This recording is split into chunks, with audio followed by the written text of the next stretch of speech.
there isn't inclusion in there for anything other than making more money and enabling them to have more control. And again, this is part of the corporate unconditioning aspect of things. And it's fine that this is really what's happening because it is. It's actually not fine. However, we're just engaging and we just want to participate in a different way. And our example is you can kind of sense how we make our decisions by the products that we make. Like you can smell it and you can feel the difference. And that's really what we just try to stand up on. Welcome to Care More, Be Better, a podcast for people like you who care about the social impact of conscious companies and everyday heroes. Hear inspiring stories from those who put people and planet before profit and personal gain. You'll learn how you can make a difference, vote with your dollars, and get involved today. Here's your host, Corinna Bellizzi. Welcome back to Care More, Be Better, a podcast that's focused on creating positive impact and building a better, more regenerative future. I'm your host, Corinna Bellizzi, and today I'm thrilled to be joined by two incredible change makers, Susan Griffin-Black and Brad Black, co-founders and co-CEOs of EO Products, the makers of EO and Everyone brands. Since 1995, Susan and Brad have been pioneers of the natural personal care industry, leading with values-driven innovation, zero-waste manufacturing, and deep environmental commitment. Under their leadership, EO Products has remained an independent, family-owned B Corp that runs on 100% renewable energy and uses 91% post-consumer recycled packaging, proving that business can indeed be a force for good. Before we dive in, I want to quickly provide a status for our ongoing partnership with forestplanet.org. Thanks to listeners like you, we've now planted 8,564 trees so far this year.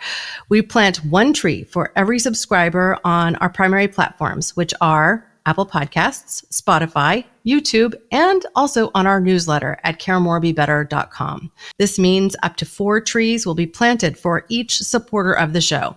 If you haven't yet followed us on these platforms, please do so. You'll be the first to know when new episodes drop, just like this one, and your effort will also help more people discover the show. Thank you for helping us create a greener, more regenerative future. With that, I'm going to invite Susan and Brad up to the stage. Welcome. Thank you. Nice to see y'all. Yeah, wonderful to be here. Yeah, Thanks it's nice to see you again. I loved having the opportunity to meet with you both at Expo West this year. And years ago, long ago, in fact, I met Brad at a Whole Foods event up in the North Bay.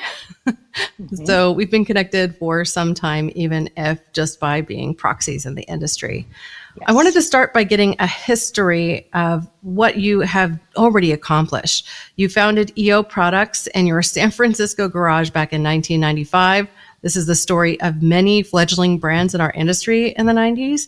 And I just wondered if you could share the vision that you set out in the very beginning, and also thoughts on how close you are today to that vision with EO Products. Are you fitting that original dream? Living the dream, yes. I think we can start by saying that what we wanted to create was a company that we wanted to work for. And that other people like us with like-minded values would want to work for, and that what we were creating for ourselves and our kids and our greater community and all stakeholders. So there was no separation, and it wasn't a marketing idea. It was very much close to our hearts, our affinity with plants and essential oils. And it was a very community-based idea and also very personal. We, as we said, we were making products for ourselves and our children and our community. And so that was sort of the beginning ideology that we were committed to. And that has not changed. That has only been tested, failed, learned from, and enhanced over the 30 years that we have been working together. Now, you've maintained EO Products as an independent, family-owned business for these 30 years without taking on private equity or venture capital funding, which is commendable, especially for a brand that's been able to grow through all these trials and tribulations. Now, what motivated that decision and how has it shaped your journey? Perhaps we could start with Brad, and then I'd like to hear from you as well, Susan. Sure. It's not that we haven't inquired with private equity or a variety of different type of financial institutions to support our growth. Yet what we consistently found is just the alignment wasn't there. How they define success versus how we define success. And so just the path was different. We have angel investors, and they've been extremely supportive along the way. And I just want to add is that, we've done some things non-traditionally, certainly on that finance side of things. And also in other areas, it's really what feels right and how we want to develop partnerships that support, our visions. And so it's kind of where we find ourselves today of, right, without that private equity, but we'll see what happens in the future. Not counting on it, but, we're certainly open to the conversation. Yeah, I would say that just private equity venture, forget about, because we never really qualified for that. It wasn't going to be, a capital intensive, quick growth. Private equity, same. I think that we were never aligned values-wise and with the model of private equity. So even if we had conversations with really great people who seemed to be values aligned, there was always the elephant in the room of the time frame that you had to accomplish X amount of growth for their benefit and their fund and their returns. And that, as we've studied it over the years and watched a lot of people do it, a couple of things are wrong, we feel. One is the departure from values, and even with B Corp, is always necessary because growth and profitability automatically get put before that, even if they're patient. And adhering to that changes the culture of the company if the culture wasn't aligned with those factors first.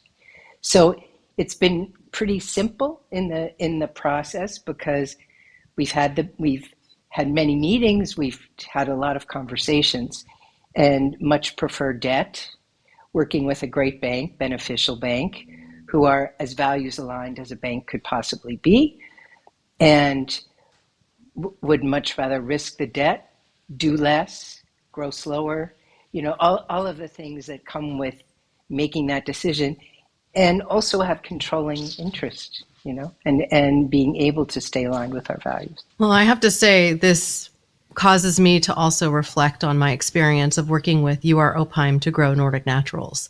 He went to Santa Clara University to get his MBA. And I later, actually long after I left the company, went to do the same. And I think we both came out of that experience of going to business school and hearing all these stories that, ultimately the venture capital world is built to have a rapid entry and exit. And with exit, they often mean they're going to sell the organization and you as the founder could be pushed out. This is in fact what happened recently with Miyoko Schinner and Miyoko's Creamery. And she's been very vocal about that. Her experience is not unique, sadly. And so when I collaborated with UR Opheim at Nordic Naturals, he always said, as a foundational principle, that he wanted to build a company that could last 150 years. And he simply didn't see VC money as being tied to that. He said, they are sharks, they're out for blood. And, he has since passed away and his company is led by some capable managers, but who knows what the future holds. Those decisions are now in the hands of his children. So we'll see if the company is able to withstand multiple generations and be 150 years old, but it certainly stands a better chance than if he had taken VC in those early days. And it would have made our lives easier to grow rapidly. But as you've stated too, to retain those core ethics becomes more challenging. Yes, and I also don't know if it makes lives easier to grow rapidly. We could reflect on that through just the growth that we were sort of forced into because we make organic hand sanitizer, so forth, for COVID. Yeah, I've got some of those right here, so I'll just hold it up. Your team sent these to me. Thank I've you. got the French lavender here, which is probably my favorite scent when it comes to any hand sanitizer. And also you have the wipes towelettes here. And they aren't overly drying, which I like. But, because your hands will get really dry if you're doing that all the time with these alcohol-based, it can be really drying at any rate. Yes, I don't it see that with can. yours, which is great. Well, thank you. That's intentional. We add aloe and we use sugar-based, organic alcohol, and it makes a difference. The supporting public good and the greater good that we thought we were doing and did actually in the beginning of COVID, and that really severe hockey puck up, and then overcommitments inventory-wise, not knowing exactly when it was going to stop, deleting other products so we could concentrate on keeping people safe, really was so difficult to recover from that we learned quite a bit in that process. So then when we reflect on easy growth, quick growth, maybe not. Yeah, the same thing happened on the nutritional side of the aisle. Suddenly, anybody that had an immunity-based product saw wild success and had to make similar shifts in buying patterns and everything else. It affected inventory and out of stocks and all of that, which, the wheels that keep the business chugging as traffic in stores dropped. So you needed to also adjust on that front. I mean, we could be hit with something like that again at any time. So it's a challenge for sure. Now, you have really helped to define what it means to be natural in the personal care environment. I hope that you could share some perspectives on the challenges that you faced in the early days when natural personal care just wasn't yet mainstream. Thank you. We've been intentional in a variety of areas. Natural is one of them. However, we never really set out to really just focus on natural. We really just focused on how we wanted to participate with our time in a context that's called work, and depth of meaning in all of the relationships, be it with ingredients, be it with suppliers, be it with our manufacturing equipment, has been necessary. And there are these side things that kind of come up, like natural, like having a social impact. In our process, that's more about a day-to-day process opposed to like a quick in and out with VC firms and so forth. We've been committed really to ourselves and to the folks at our company of how we can really provide the best environment, making the best products for our families, for our kids, for the consumers, that really just aligns with values. So the natural part of things, yeah, it was a struggle 30 years ago. There just weren't many options for natural ingredients. It certainly has expanded since then. Yet it was a struggle, but our commitment to ourselves, our passion to engage in the business as we wanted to, that were aligned with the values of our employees, has really brought us to today. Now, I want to talk more about the business for good perspective. And this does connect back to our earlier commentary on where you get your money, because ultimately where you have revenue come from also reflects where you head, right? Yes. I've heard you talk about quality revenue versus simply chasing growth.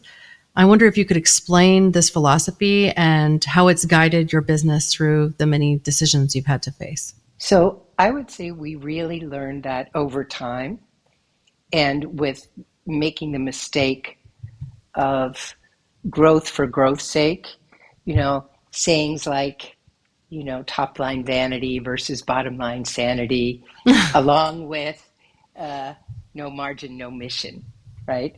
Those became sort of like, this is very real, especially picking up the pieces after COVID.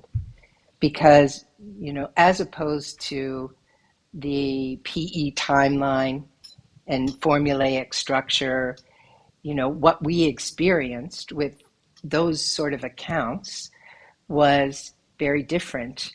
Not profitability, not consistency, not partnership. And I remember back like in the old days when Whole Foods maybe had 45 stores, and we were having a very difficult time with the buyer because they wanted 3 free or 6 free, and Mm-hmm. you know, and we're going to lose money on whatever it was that we were entering into. And Walter Robb was willing to talk to us. He was sort of in the neighborhood, and he actually helped us. He said, you tell Doug Wallace, who at the time, that we're your principal trading partner, and this has to work for both of us. And we sort of forged that relationship with Whole Foods and with UNFI and with the industry that way, and that was possible then. That was possible then. I mean, you're causing me to reflect back on the many moments that I've had private meetings with Walter Robb or with Doug Wallace. And Doug Wallace is much more a neighbor to me than he is perhaps to you, because I'm in Santa Cruz County. And when I first started working for Nordic Naturals, we were at 5A Hangar Way and he was at 2A Hangar Way, right? So like literally could walk down the street and say, hey, Doug, we got to talk about something, right? Yeah. And then he moved offices slightly, but he still has a health food store in Santa Cruz. He has Felt Nutrition and then the Herb Room. So, he's in the industry. He's been here forever, right? And he understands the challenges. But, each of these individuals leading a big chain or a national retailer, they have these guidelines and these guardrails that they often can't leap over, or they don't have confidence to say they can take a chance because of the leadership and the framework of the job that they're given. And so in the earlier days of the industry, it was much easier to make a deal happen if you had to make a deal happen. And I think there was more of an understanding of the stresses the manufacturers were under. I see less and less of that as we continue to grow in this industry. And I'm working for a brand that I'm working to pioneer.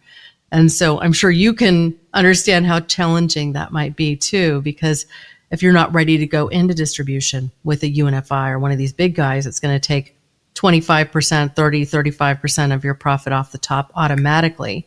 Mm-hmm. You have to absorb some way. It affects your price. It affects sell-through rate because price affects sell-through rate. I mean, all of these things can become very, very challenging to just launch a brand. Yes. Which is why I think today the brands that we see enjoying success are often backed by considerable funding with private equity and venture capital.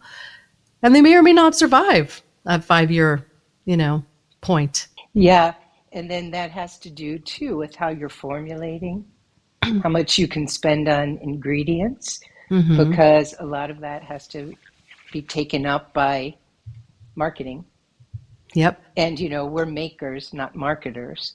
And so that was the initial sort of what we leaned into, what was natural for us, and what we wanted to do, because a lot of people wouldn't make anything according to our spec back in the day. So we sort of had to figure it out. And by doing that, it enabled us to really identify ingredients and standards and, ask a lot of questions. And we're still evolving and learning in that way, because we chose to manufacture in San Rafael, Right. So you have your own space there, and this will have to, in a way, dictate how much product you can manufacture in a given time. And those hard choices of, okay, well, now we're faced with this. We might have to discontinue product X, even if it's a fan favorite, to make room for this product that's moving and keeping the business afloat during COVID. I heard that there's a story about EO products turning down nearly $1 million order, like $850,000 order. That's an enormous sum for a growing company. I would love to hear from you what happened and what lessons that you learned with that lens of top line vanity versus bottom line sanity. Yes, it was from a drug chain, and we already had sort of a negative experience with a different drug chain. And I think we just looked at it like, we have no relationship there. Buried in the contract, it's more like consigned sales. So it doesn't really matter what that top line order is, because if it doesn't sell, they can return it. And it may or may not be resellable at that point, right? Right. And we knew it would put us out of business. There was just nothing in there except the excitement that we could do it, you know? And of course, sales, the person who was heading up sales at the time was just so excited to get an order that large. And it would have been the largest order we'd ever received, I guess. But there was nothing about it in a grounded and practical way that would have been good for us. I think, or them, really, but we would have suffered a lot more for it than they would. So basically, the risk was in your hands, not theirs, right? Mm-hmm. You take on Yes. all of the risk of creating the inventory. The inventory isn't ever truly the retailer's in that case, because they could just say, well, it didn't sell in my time frame, so you're going to have to take it all back. You might now have 2 months to sell it before it's expired or something to that effect. So essentially, it's a waste, and you're left holding the bag. So I completely get it. I will say that if you had the mindset of, I want to attract equity, then accepting that order and taking that order as proof to whomever you're presenting to could be used as a use case to say, we want to become a giant national brand in the next 2 years, and we need private equity to come in and help us do that. Now, then you make sacrifices that you weren't willing to make. And I just have the utmost respect for that. This is what has enabled you to become a brand with 30-year history, and also that has the ability to grow organically and work with companies that make sense for you at that stage, right? Yes. Now, I see business with like Whole Foods as they've shifted now to being an Amazon-owned company. I wonder what you've learned about maintaining your values and working with companies as the needs grow, and as the companies you're working with might be now much larger and more corporate in how they're driven. It's hard to have relationships with companies. Companies are groups of people, and we kind of get lost in this concept that business is just this thing out there, and relationships are important to us. It's why we manufacture. We even want relationships with each ingredient that we use. And so as we have scaled, a main area of focus for us has been, can we scale in a way that's aligned with our values? And as we expand away from organizations where we have the ability to have a personal relationship with someone, to those that, look at Amazon, it's extremely difficult to have any kind of a relationship with them. It's a new format, yet it is different from our format, and we're doing very well on Amazon, yet it's a different set of skills. However, scaling and maintaining values that we have had as a small company, and to try to ensure that we maintain them, takes up a lot of time. We bring in, we have a great team, and corporate unconditioning is really a practice that we really engage in. There's another kind of dialogue that we can have with our suppliers, with our banks, with our customers. Relationships are important. Yeah, key, foundational. And as Brad mentioned, when we turned our receivables over to UNFI because they became our exclusive distributor, we met with the founder of UNFI, Michael Funk, in Nevada City. When we did that, we had a beer, and he was like, who are these people that want to meet with me? Like, why do they, And I'm like, and we were like, well, we want to know who we're handing over our receivables to, because we know now, who to call at Whole Foods if they're, or Mer's Apothecary, or, and we don't really, other than, I think it was Andy Hendricks at the time, we don't really know, who, and how you're going to pay us, and, all of the practical things that we had been immersed in for survival. And he helped us, supported us from day one. He helped us, work through terms and agreements, and really laid the foundation and groundwork. And, we're still, such good friends, have such respect for Michael over these years. And so when it came to Amazon, I remember the first time they double dipped. They owed us $350 for a deduction, $350,000. And the deduction they took was $700,000. And that was significant. And there was no one to call. You had to do this by email. And I remember saying to our CFO at the time, like, what are we going to do? Are we like flying up to Seattle and asking to talk to someone? Like, how are we going to settle this? And you open a ticket. Yeah. It's just like, right. Open what? a ticket. It's like we have payroll on Friday, it's like, so it was such a eye-opening and very good teaching at the time to really evaluate how we're giving people credit, what does that mean, and et cetera, because when the relationship wasn't readily available there and they weren't responsive in the way that people had been responsive in the past. Yeah, well, thankfully, as your business grows with Amazon, they get a little easier to work with, but it's still really challenging because you don't just have that buyer to pick up the phone and call if there's an issue to help you with their accounting team. It's like they're completely divorced in a way. They may not even know the person that's responsible for making sure the financials are in order. Right. So if an error happens, it really leaves you in the dark. Now, I wonder if we could explore a little bit more this idea of corporate unconditioning. Now, I love that you have this mindset. I'd love for you to talk about what corporate unconditioning is, what the process entails, and why it is so imperative to your culture. Corporate unconditioning are just two words. Really, we're just engaging with a different set of guidelines. We want relationships. We want more depth of meaning.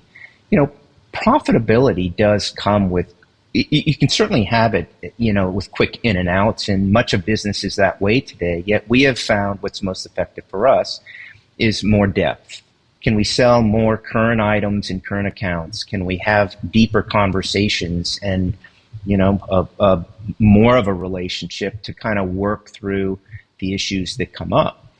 When times are easy, things are easy. When times are tough, things are tough.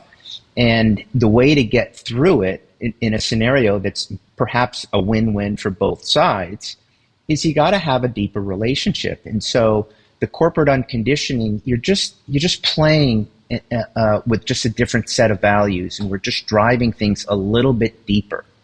There's a meaningfulness that lives outside of corporate world. As you mentioned when we started with these PE firms, it's just in and out. There isn't longevity to that, but there's longevity with depth. And also, I think there's permission, to bring your whole self to work. That,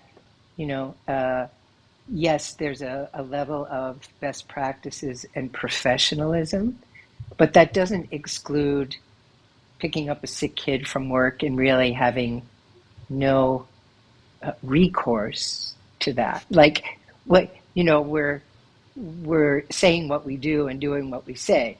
It's like absolutely priorities are the same on the human side, and that is never violated with any sort of resentment or backlash or anything other than, how's your daughter? What can we do for you? So people were really not used to that, and used to not being called during the weekend, or, just that really relaxing in a way into something that kind of really works on seeing people, seeing who they are, seeing what they're interested in contributing, measuring that, and adopting some best practices and learning from people who have been in, very corporate places, but that the politics don't come here, and some of the hypocrisy doesn't live here. And then, it's always a path of continuous improvement and learning. Well, I love that. And I think that unconditioning speaks to creating that culture. You opened this conversation with creating a place that you would love to work. And so that means accepting and integrating, who are you as an individual and how does that fit with what we're doing here? So I love that. Now, I know over the last 3 decades, you have evolved a bit your approach to diversity, equity, and inclusion, and this entire set of concepts is really under fire at the present time. I wonder if you could talk for a moment about that and what tangible actions you've taken to ensure that EO Products fosters a truly inclusive workplace that is a great place to work. I don't think, Susan, maybe you can correct me. I don't know if we've ever had a specific policy that addressed this other than who can know everything. We want different cultures. We want different minds. You know, if you can get a 360 angle on an issue, you can probably solve things a lot easier. This area of control that seems to be a priority for corporate, the more that you control, the more that you can have this perception that you're going to win, but it's just not the case for us.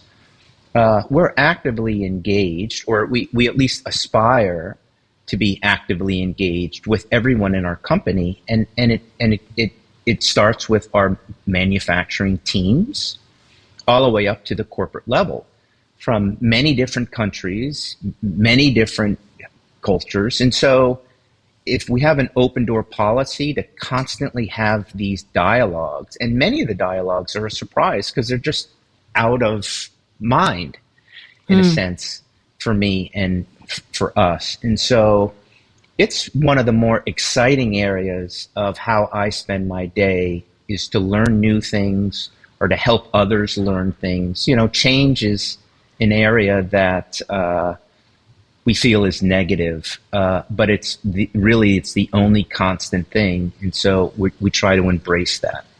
So the diversity, just the concept of thinking different, is something that we really try to embrace because it's very much a part of what's made us successful. I think that before it was DEI, it was kind of ESG, was sort of, and it is so core. Justice and social justice is so core to each of us, both of us, our values, how we live, how we see things, that it's never been a question other than how do we do better? How do we do better? How do we do better? And so, and in that, it is, that how do we best bring people together of all cultures? And how do we make sure that we hire as many cultures, genders? The male-female balance has always been honored because we're equal partners, and co-CEOs is not common, right, usually yes. It's much larger organizations. I think Whole Foods had co-CEOs, and Walter Robb and John Mackey, John Mackey. I was blanking on his name. I think the Whole Foods Wild Oats controversy really kind of colored him in my eyes. I think I willfully forgot him. Yes. Mm-hmm. Understood. Yeah. So that's always been a given, Mm-hmm. And so how we can even attempt or discuss or think about DEI, no DEI, is so antithetical, antiquated, archaic, ridiculous, and yet, people are very divided now and divisive and afraid, really, mostly. And in that, we stand for peace and we stand for DEI because it's the most human, undeniable, in an interdependent world, it's embraced, of course, right? If you're pushing back on DEI, you're just pushing back on embracing change. You're really pushing forward in control. And I can see that it's really a priority of our nation and certainly the majority of our businesses here. And so that is what it is. We just embrace and we just hold things differently. And then getting back to PE, how many times have we seen the founder owner ousted for the, mostly male, very accomplished and successful at a much bigger company come in, take over, and fail? I mean, I can think of 5 examples offhand, you know? Yeah. Yeah, but failure can be defined in a different way. Failure can be, Susan, the longevity of a company as opposed to delivering to a bottom line number that they were really pushing for, that they could get off of their investment True, in their capital. Right, but they failed in both. They failed in both because those companies that were purchased had a certain ethos and ethics and reason for being that was never understood or experienced by whoever they were putting in for best practices and corporate success. You know? Well, and it's funny because the statistics that will be used to back these decisions ignore certain other statistics. Like we know that only 2% of private equity or venture capital money goes to women-led businesses. 2% of the total, right? Mm-hmm. Which is a really small number. And at the same time, we also know that women-led businesses tend to be more profitable, have better employee retention rates, and overall have a longer trajectory. So it's like if they're looking at data to make the decisions, why are they not funding women-led businesses? And it comes down to bias. So it comes down to prejudice. It comes down to thinking, well, you know, women might have to take maternity leave or something along these lines, or be dictated by their emotions around their menstrual cycle, which is frankly antiquated thinking, but it sticks around, right? It's this preservationist perspective of the status quo. And that's the addiction to not seeing change. I think, Brad, I think you're spot on with this, like really being averse to progress, averse to growth, averse to doing things differently, which I'm going to take it. I'm in total agreement, and I'll just take it another step. I'm going to say it doesn't have anything to the male control in our corporate worlds and governments today has nothing to do with women. It has everything to do with the male who are maintaining and want to have that control. They just don't want to give up the control. And I know that there's a lot of dialogue that can be had in all of this, yet it does seem that, look at just the number of billionaires and how they control. There is an inclusion in there for anything other than making more money and enabling them to have more control. And again, this is part of the corporate unconditioning aspect of things. And it's fine that this is really what's happening, because it is. It's actually not fine. However, we're just engaging and we just want to participate in a different way. And our example is you can kind of sense how we make our decisions by the products that we make. Like you can smell it and you can feel the difference. And that's really what we just try to stand up on. So Brad, what you're saying, which I agree with, is that women are they're not in consideration at all. They're, the patriarchy exists as the patriarchy because of the inherent maleness of the values and path. And women are there to do whatever as an accessory, unconsidered, whatever, wherever they are. But they're not considered as partners. They're not considered as equals. It's sort of like,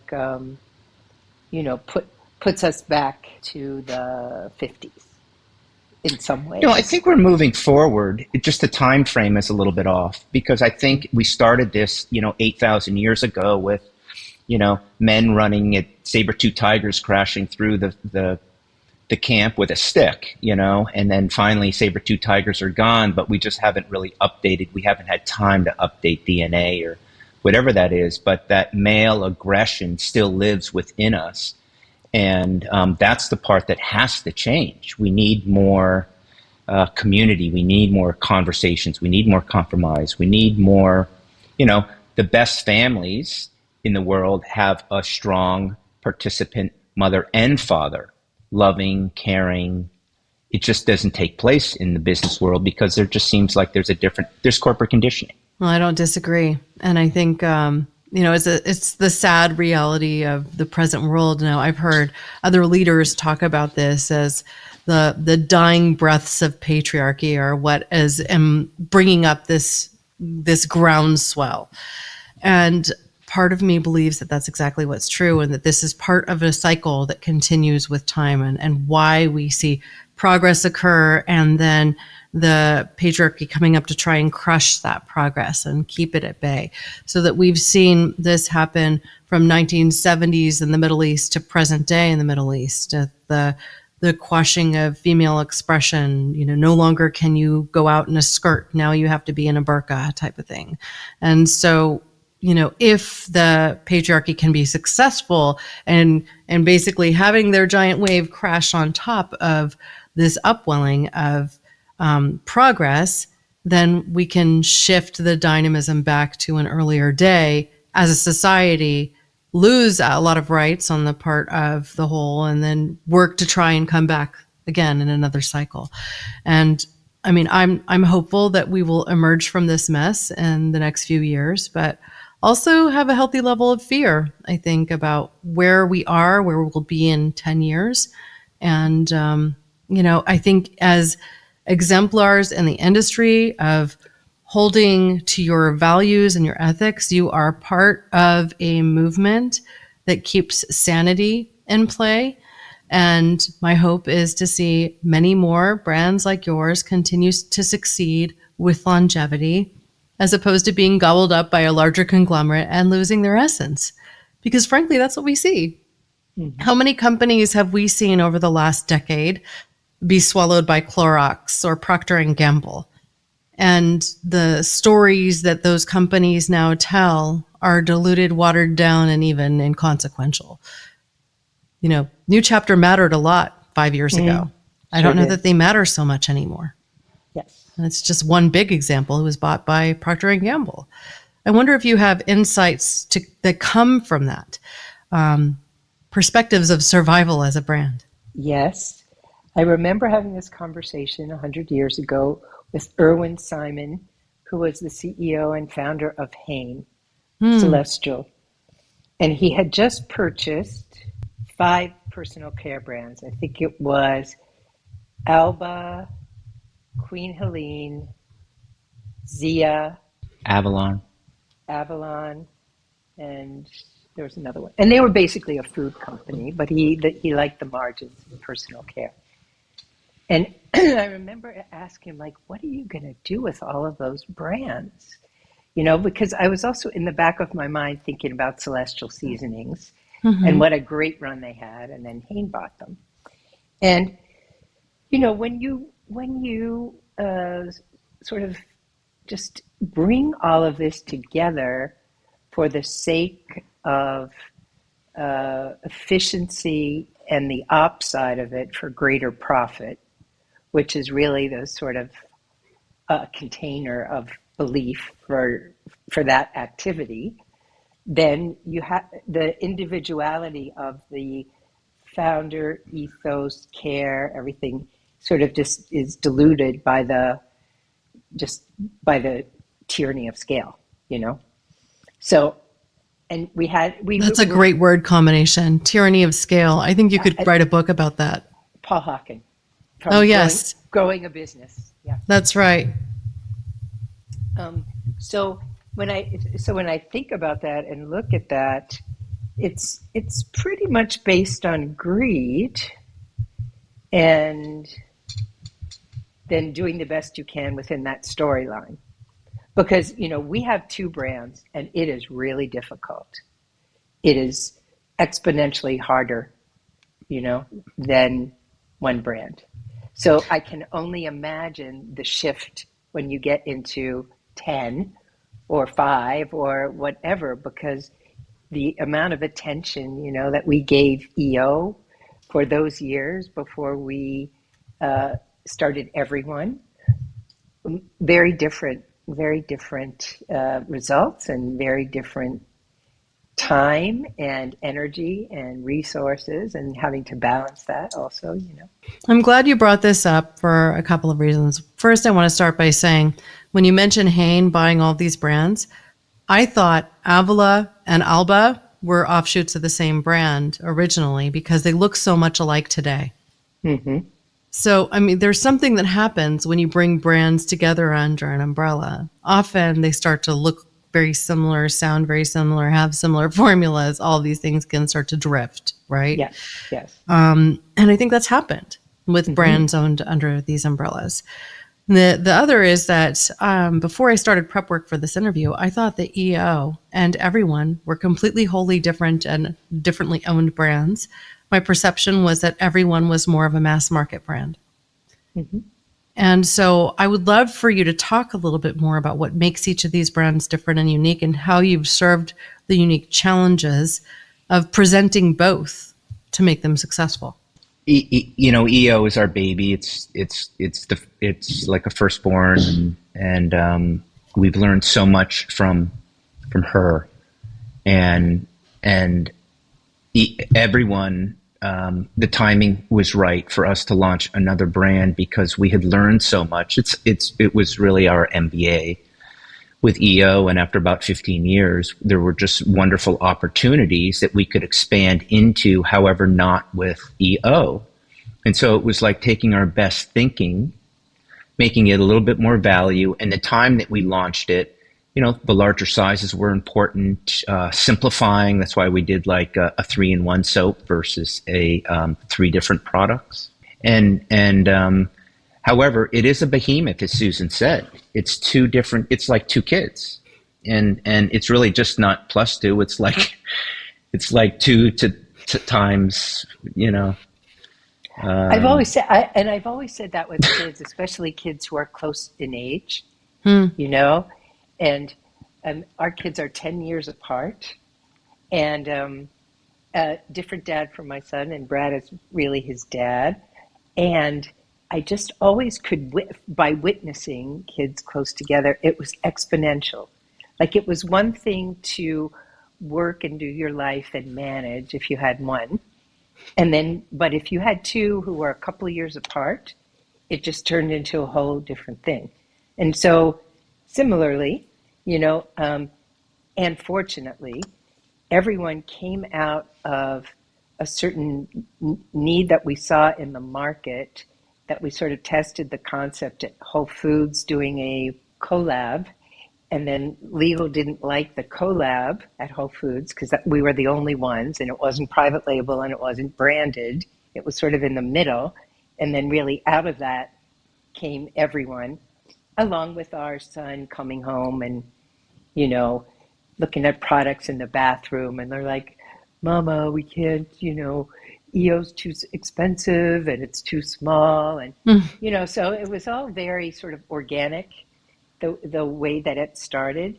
And then it was very successful quickly, which was not the case with EO. EO is much more of a struggle at the time. And, but we had EO and we had manufacturing and distribution already sort of going. And so we could pick in essential oils that were less expensive. We could scale and still make a fair margin while giving people, better products at a value price. And so we used all the principles, same principles, just for a little bit of a more expansive marketplace and customer base. Now, you've spoken about moving from sustainability to responsibility and leadership, and I think this story is part of that. So I wonder, what does that shift look like day to day at EO and Everyone? Sustainability and I think responsibility is the ability to respond, and that really is deeply embedded in leadership in terms of what their consistency and alignment of values, and how people show up on a day in and day out basis, and also a really relatively good amount of self-awareness, and then the ability to really see whether that's the marketplace, what's happening to your culture, stakeholders, just sort of experience and hopefully wisdom over the years, right? Yeah. So sustainability is sort of tucks into responsibility. It was never, and then Brad, I know you can really finish my sentences here and more eloquently. But it wasn't an afterthought. It wasn't it was just like in creating a company we wanted to work for. It's like DEI. This is who we were, and this was self-expression. It wasn't marketing, it wasn't, let's get more customers this way. There was no other, outside intention. It was just our pure intention of how we came to be and then what happened as we went. Well, it sounds to me like these terms are wrapped up together in a way. When I see, I just want to jump in really quick because I'm gnawing Brad. at the bit. Thank you. We've used sustainability in our dialogues internally and externally, yet we've never been a sustainable company, period. It's a construct of this delusional, patriarchal area of control of creating a perception that a company cares.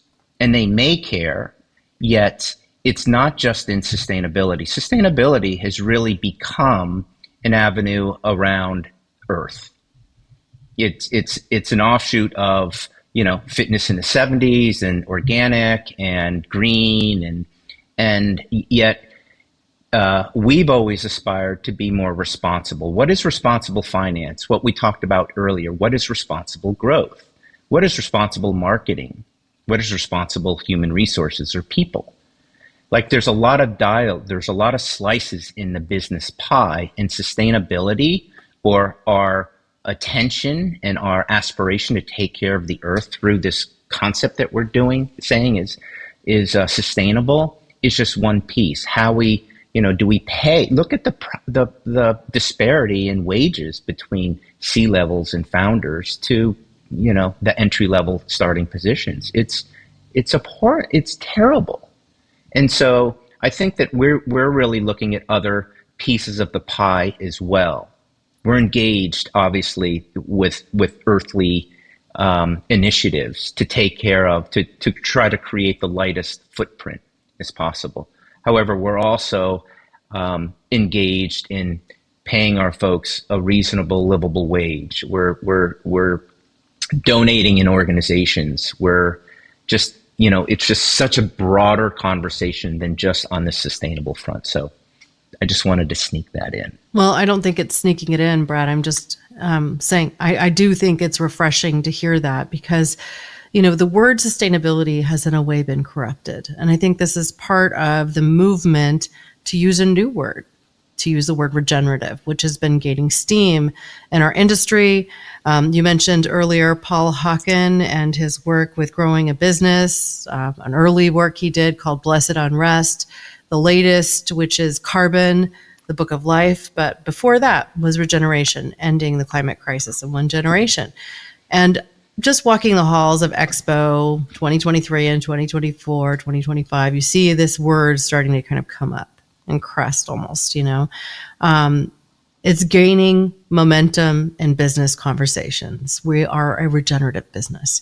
And yet many of the companies that are using this term are really trying to do some bottom line accounting that at the end really won't add up. They won't be carbon negative. There really isn't such a thing. And I had a pretty deep conversation with Paul specifically about that. He gets kind of irate. And I think with reason, because it's like we're trying to count ourselves out of the responsibility for the climate crisis that we're in the midst of. So I wonder if you can, perhaps from your lens, define what you would hope regenerative means in business, and how that could perhaps show up at a company like EO Products beyond just the environmental practices. I'll start off with a rant, and Susan will kind of bring it up at the end. I just want to get rid of the re. With regeneration, we're just not addressing really what brings us to regenerate. Let's generate. We're not acknowledging what makes us need to regenerate. We're regenerating out of muddy water. Well, let's fix the muddy water. That's, I think, where responsible business comes in. Right. And I think it's like a lotus coming out of muddy water. And it's more generative than regenerative. because you always have to start from where you are. So I'm not sure, right? In terms of generativity, if you've been, as you know, and looking at the natural products industry as it's grown, there's part of the industry that is deeply committed to sincerely adhering to the Margaret Mead, quote that you have on is that, never doubt what a few great people, a few good people, a few dedicated, heartfelt people can do, right? Because this all is people-based, and really figuring out the best next step. And then then marketers, it kind of feels like Mad Men in a way, get involved in, well, that's really saleable. That could really travel. That could really get momentum. And then once it does, it somehow is very good for people to understand, for those who want to understand and make changes, and also not so good if you don't understand and don't want to understand. So, better to do it than not do it, but the accuracy of doing it, and then the way things catch on, and then how they're misinterpreted and can be misleading is a little bit frightful given the connectivity that we all have now. Now, in spite of some of what you've already shared, like there isn't such a thing as a sustainable business, these are patriarchal terms, we need to stop, thinking in this extractive mindset, which I think is really the broader point here. In the face of that, your facility is considered waste-free, you divert waste from landfills, and you run on 100% renewable energy. So as sustainable goes in the business world, you're a pretty sustainable business. So, as we define that through ESG, things along those lines. So can you walk us through some of the biggest sustainability hurdles that you've overcome as we generally define sustainability in a business lens? It's the biggest issue that we tend to have now is maintaining as we grow, as we scale. We have relationships with our suppliers, and if they're not, we'll just use sustainable. Given our size, we're able to sort of bring something in as sustainable over time. Like if we bring in a virgin plastic bottle, we can over time change it into a bottle made from recycled content. If we have some packaging materials like strapping or pallet wrap, if there isn't a resource for that, we'll try to find it. And in several cases, we actually pay to have things recycled or to refurbished somehow. Yet it's a struggle because it's just not something that's common in the business world to have these sustainable partnerships. That's the hardest part. Cardboard's easy. We're trying to actually evolve past cardboard. And now that's a little bit more difficult.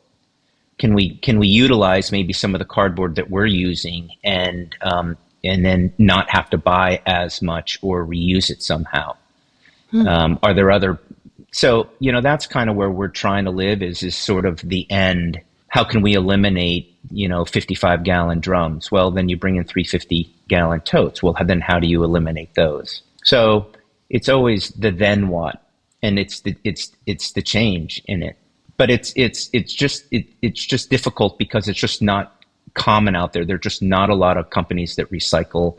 There are not a lot of companies that really embrace sustainability the way that they should. It's just more efficient to make virgin plastic bottles.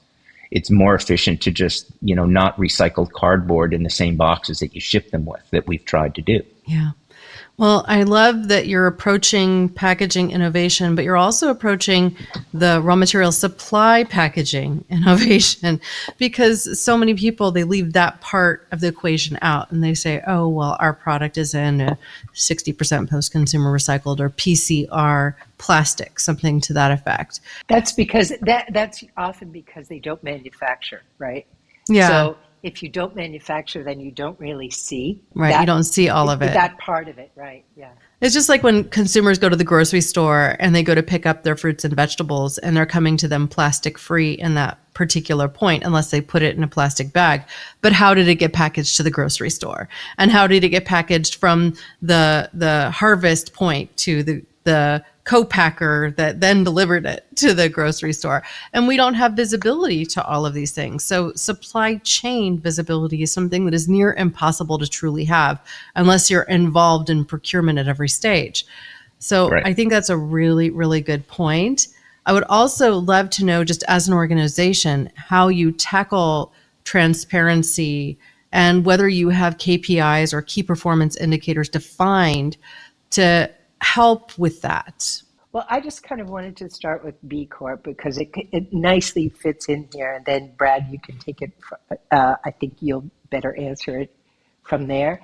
You know, we were a B Corp before there were B Corps in some ways. However, being able to get with a group of people that have aligned values and are measuring, even if it's a little bit disparate, if, you know, you're an accounting office has similar sort of scoring and wherever it's appropriate to a manufacturer, there's always been a little bit of an uneven playing field there.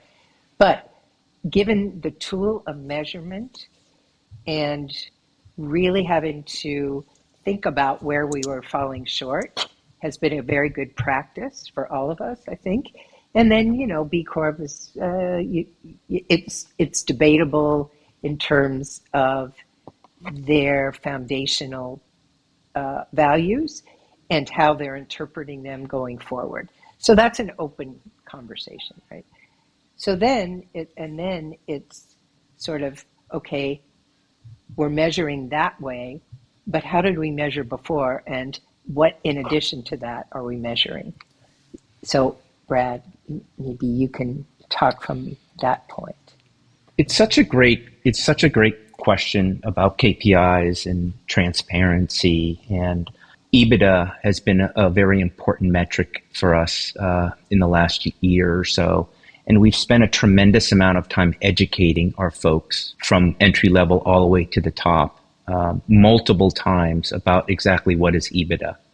And so the more transparent you become in many respects, the more education that you need to provide. You know, the job of the communicator isn't to speak. The job of the communicator is to be heard the way they intend. And as we become more transparent, there's just more education.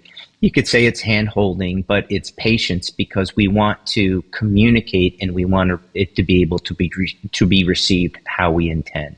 And so transparency has a lot to do with having a variety of conversations from different and perspectives. For those that don't have a business background, EBITDA is earnings before income taxes are assessed. But so many people typically in that senior management field may not have access to that if the founders don't allow them to see behind the curtain. And correct. I think it's especially common in founder-run businesses not to share that sometimes with your management team. So I think the fact that you're willing to be transparent on that front is really commendable, and it showcases your commitment to making a business that is run better. I truly appreciate that. Thank you. It's very difficult to be transparent. It really because people ask really questions. They want to know more. Yeah. They want more context. They have opinions. You know, yes. And then there's responsibility to ensure that they understand it. Right. Mm-hmm. And also there's that, you know, defensiveness, I feel like, that comes up when they don't understand it the way we mean it, you know, and you know what their preconceived beliefs are and stuff. And so I think it's really healthy for all of us to dive into it in a way that we're understanding and understood. You know? Mm-hmm. Now, I'm going to ask you a couple of questions as we wrap up that are really just for you to reflect on, and I'd love for each of you to answer them. Now, I hope that each of you could come and share perhaps one or two things that you're most proud of when you reflect on the 30 years of EO Products. I love the products that we've made over the 30 years and really stand by the majority of them. That's certainly one. And then the other is, I just think the relationship that Susan and I have had has morphed in a variety of different ways, and it has grown as well. So those would be probably the top two for me. My first one was Brad's and my relationship, from dating to getting married to becoming parents to divorcing to, the whole cycle of life together for these 30 years, and where we are now as partners and people, and our level of commitment and care and respect and alignment is, it's really a beautiful thing, and I deeply, deeply appreciate our relationship and Brad as a person and leader and partner. And that has not been easy, And so, like any other relationship, except there was a lot more meaning, attachment, and possibility of this going in a lot of ways. And so really, really feel like we've done a great job together to make it so, the way it is now and ever changing. And I also think that just in terms of our commitment to essential oils and no synthetic fragrance, and being able and willing to evolve our formulas depending on the current information and good science and good practices that we've kept up in many ways, with standards, with EWG, with organic, and with what it means to make a better for you product. Fantastic. Now, I really would hope to learn what's next for EO products. Are there innovations that you're working on, partnerships that you're excited about, or new initiatives that you're hoping to bring to the marketplace or are excited to share? I think that for us, the innovation piece was so key in the first, I would say, 25 years, because that's what I love to do. That's what we love to do. I'm a product person through and through. And we didn't have best practices in place in terms of really launching, measuring, knowing that we connected with our customers in a certain way. So there's plenty of good work still to tell our story and to make products that are well received, and that we know that as we are in the process of innovating. That, we've moved from a sort of intuitive, I like this, do you like this? And passing it around the company to integrating AI and data and all sorts of things into our development process that are pretty exciting in terms of just learning a different way to do something that we've always done. Well, I hope to get a peek behind the curtain one day of how you're using AI. I'm finding new creative uses for it all the time as well. So that's fascinating.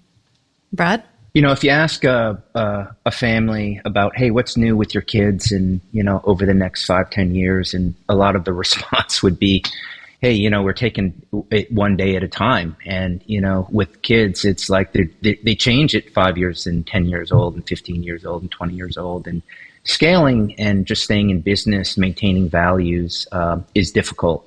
And so that's, it seems kind of boring, or it doesn't really seem new, yet it is. And we put a lot of attention into that. That's one area. And then I think the other is that we're just going to voice and appreciate our conversation here, and just really try to share what has kept us in business in 30 years, what keeps us aligned between the two of us and everyone that we work with.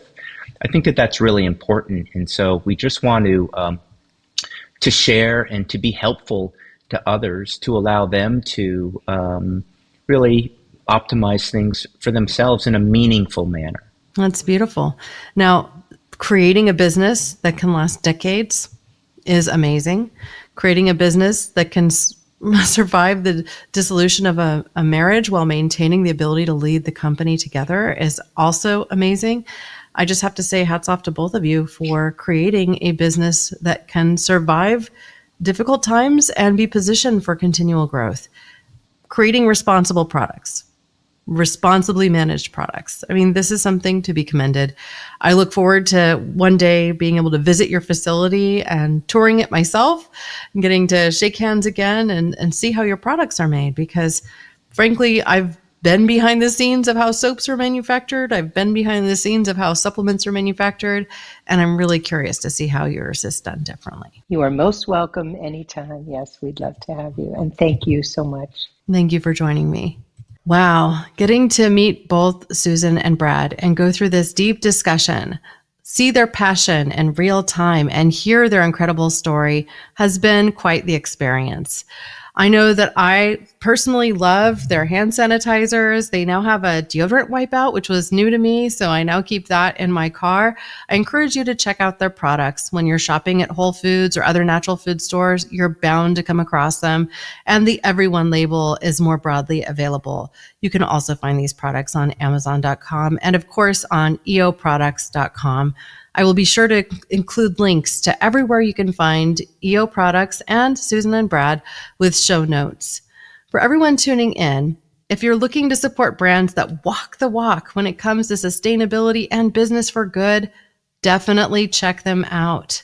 And don't forget, by subscribing to this podcast on YouTube, Spotify, Apple Podcasts, or signing up for our newsletter at caremorebebetter.com, you're helping us plant more trees. We will reach 20,000 this year. Of that, I'm sure.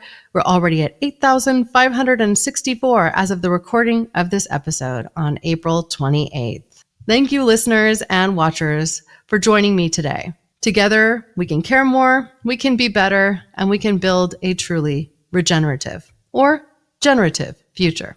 Thank you. Thanks for listening to Care More, Be Better, a podcast for social good. To make sure you never miss an episode, subscribe, rate, and review wherever you listen to podcasts, and share with your friends to help us reach more people and spread more social good.